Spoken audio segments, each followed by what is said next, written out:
The cognitive distortion of emotional reasoning. What is it and why is it a problem? And shouldn't you take your emotions into account when you make your judgments and decisions? Why is listening to your emotions sometimes a distortion? Let's talk about it. So, what is emotional reasoning? Emotional reasoning is when you draw a conclusion based solely on how you feel. People with this thinking pattern can feel like their feelings actually prove something is true, even if the evidence is contrary to that. Or they might feel that their emotions prove something's true when they simply don't have any evidence one way or another. And then when we are using emotional reasoning, we will then take action based on those feelings and on that conclusion. And the actions we take will actually exacerbate those feelings. We'll believe whatever it is we're believing more and more, and we kind of escalate the problem. So this can lead to real highs and lows in emotions. It can lead to a lot of emotional dysregulation. And we probably aren't judging situations properly, so we're not making great decisions about our lives or decisions about other people, situations, etc. And yet, your emotions are valid. And we're also told use your intuition to make decisions, right? So, how do you sort through these things? So, when I was a psychotherapist, which I did for 20 years, I would work with some clients who would make all their decisions logically with no access to their emotions, and other people would make decisions incredibly impulsively and emotionally and not bring in their logic. So, in explaining this concept of emotional reasoning, I actually found it more useful to talk about reactivity because when we are in a very emotionally reactive state, we are probably not thinking very clearly, right?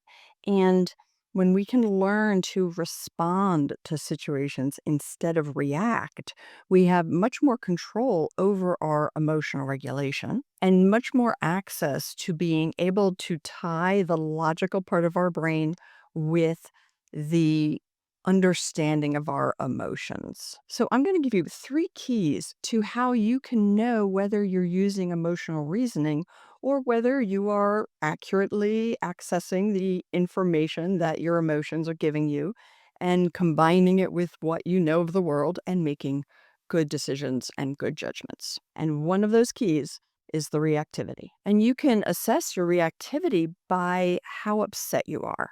Has your pulse rate gone up? Do you feel like you're having any physical feelings from a fight, flight, freeze response? If your emotions hit you in a whoosh and really feel very strong, it is probably reactivity. And the best thing to do at that moment is to do something that helps you emotionally regulate, and we'll come back to that. The second key to knowing whether or not you are using the cognitive distortion of emotional reasoning is whether it is a habitual emotion that you are feeling.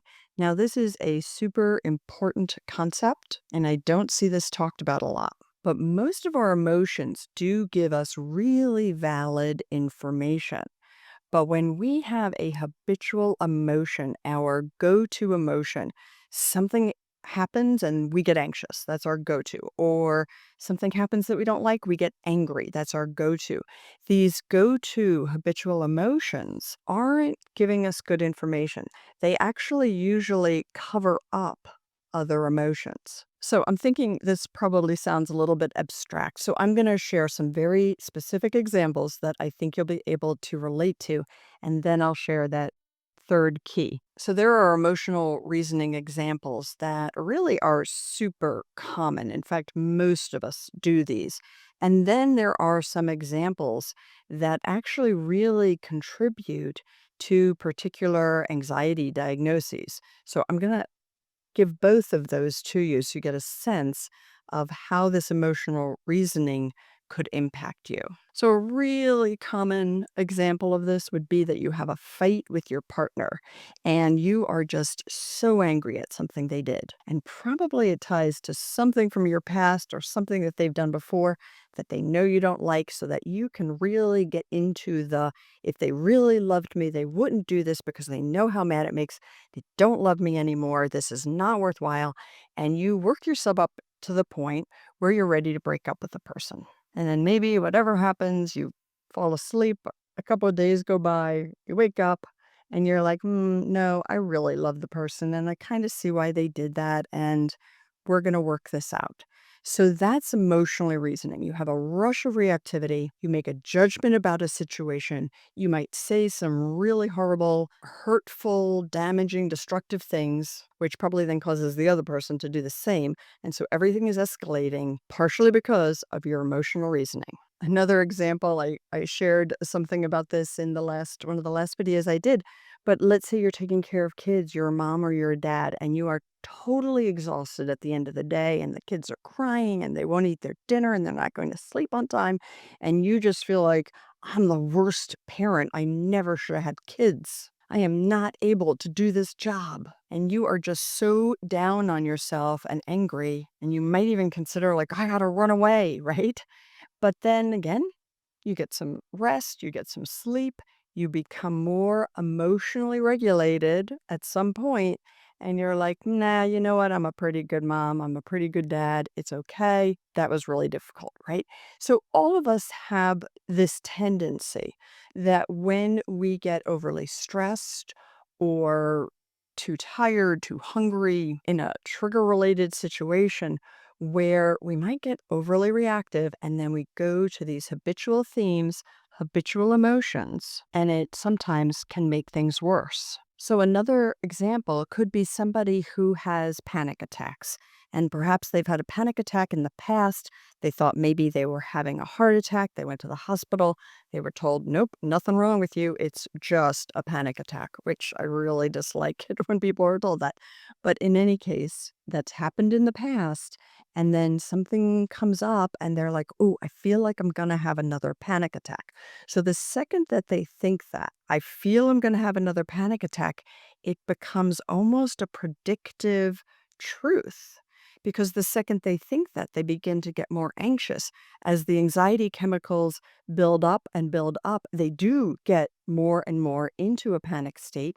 And if they tend to think, I'm going to have a heart attack, they'll start thinking that again, go to the hospital again, call the ambulance again. So that's a slightly more extreme example because that's how emotional reasoning can exacerbate health anxiety or panic disorder. Similarly, somebody who has a lot of social anxiety might feel like, oh, well, that group of people, they're talking behind my back. So because I feel that they're talking behind my back, I know they are.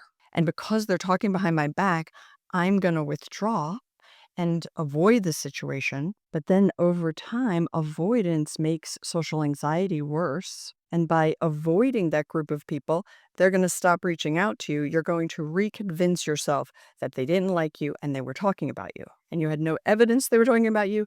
It was just a feeling. So that's how emotional reasoning can contribute to pretty significant issues in your life. So I said I would share the third key to how you know you're using a distorted interpretation of your emotions. And that third key is whether your emotions and thoughts correspond to your negative core belief. So, for example, you're a parent and your negative core belief is, I'm not good enough. And you've had it since you were a child, you have it in many situations. And then lo and behold, you become a parent, you feel, I'm not good enough. In the situation for somebody with the health anxiety and panic disorder, their negative core belief could be, I'm in danger.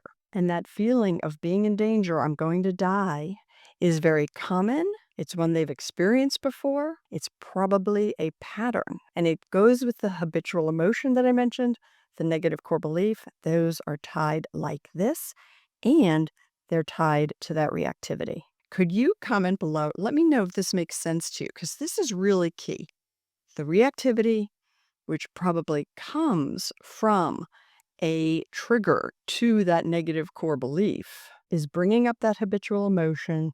The negative core belief is in full force, and your body is having a reactive fight, flight, freeze response. So, the example of the person worried that people are talking behind their back, the negative core belief is probably I can't trust others, or it might also be something along the lines of I'm defective and others don't like me. And then that gets replayed and replayed. Okay, so if you are doing this, how do you stop? What's the key here? How do you get to a place where you can balance your logical mind with your awareness of valid emotions that are giving you good information? So, the first step is going to be to recognize when you're in a reactive state and just note it. Note it to yourself. I'm very reactive right now. So, when we're really reactive, we're not thinking clearly. Our fight, flight, freeze response is in full control of our brain, even if we're someone who appears super logical, right? And super in control. No, when you're activated, you're probably not making the best decisions for yourself. So be able to recognize when you're feeling reactive. The next thing is to know what your habitual emotion is. Which emotion do you kind of feel all the time? When you're upset, is it usually because you're anxious or angry or depressed? Or overwhelm is sometimes a habitual emotion for people. And another could be numbed out, a kind of frozen state. All of those, if they're habitual for you, come from reactivity. And the best thing to do is to emotionally regulate at those moments. And the next thing that's super helpful is to know what your negative core belief is and know that when that is triggered, you're going to be using emotional reasoning in a negative way. And our negative core beliefs form very young in life. They stay with us throughout life until we really do some work to get over them. And I do have a free PDF on identifying your negative core belief and then also 3 techniques to begin to transform it. You can download that, it's free. You might find it really helpful. So, knowing when you're reactive, when you're in a reactive state, knowing what your habitual emotion is and knowing your negative core belief. Super important for this. So then what do you do? So then take the time to emotionally regulate. Don't make major decisions in that moment. Don't impulsively say things. Take the time to, if you need to withdraw from the situation, diaphragmatically breathe, do grounding techniques, go for a walk out in nature if that's something you find calming, but find ways to kind of get your heart rate back to its normal rate, calm down, and know that what at that moment, what you think is true is probably not true, but it certainly is not true because of what you're feeling. And then take a moment to separate from your feelings so you can see them and you can acknowledge them, but try not to be totally in them. So on my channel, I talk a lot about separating from thoughts, but this is about separating from our emotions. So it could be kind of like, oh, okay, well, I am feeling this panic coming on, but I know this is habitual. I know that I have felt before that I'm going to have a heart attack. And I went to the hospital and I wasn't. And clearly I wasn't because I lived for another year. So this is a habitual emotion. So I'm still feeling it. And part of me thinks it's real. But another part of me is able to say more and more as you practice this, this will get stronger and stronger. Okay, you're having an anxious response. You're interpreting it as a heart attack and it's not. And you're safe enough and you can do the emotional regulation techniques. So there's really an issue of almost separating from your feelings so you can assess, are these accurate or not? Because another piece that comes into all of this is really something called emotional intelligence, right? Like, what's your EQ? How well do you interpret emotion? And we're unfortunately not taught this in school for the most part. We're often not taught it at all in our families, but it's really useful to begin to learn, all right, what does anger tell me? What signal is it giving me? If I'm feeling sad, what is that emotion telling me?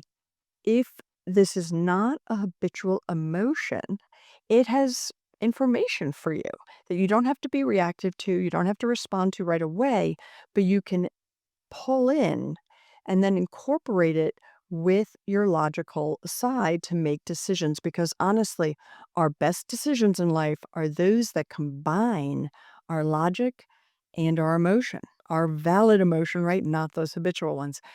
Combining what do I think? What are the facts? How do I feel about this? Because there's been a lot of research that people who don't have access to their feelings don't make good decisions. So people who tell you to be logical all the time, be logical, be logical. No, the best is to combine the two, but you can't do it if you're in a reactive state. So let me know if this made sense to you, whether you found it helpful, and whether you have any questions about it. And I will see you next week.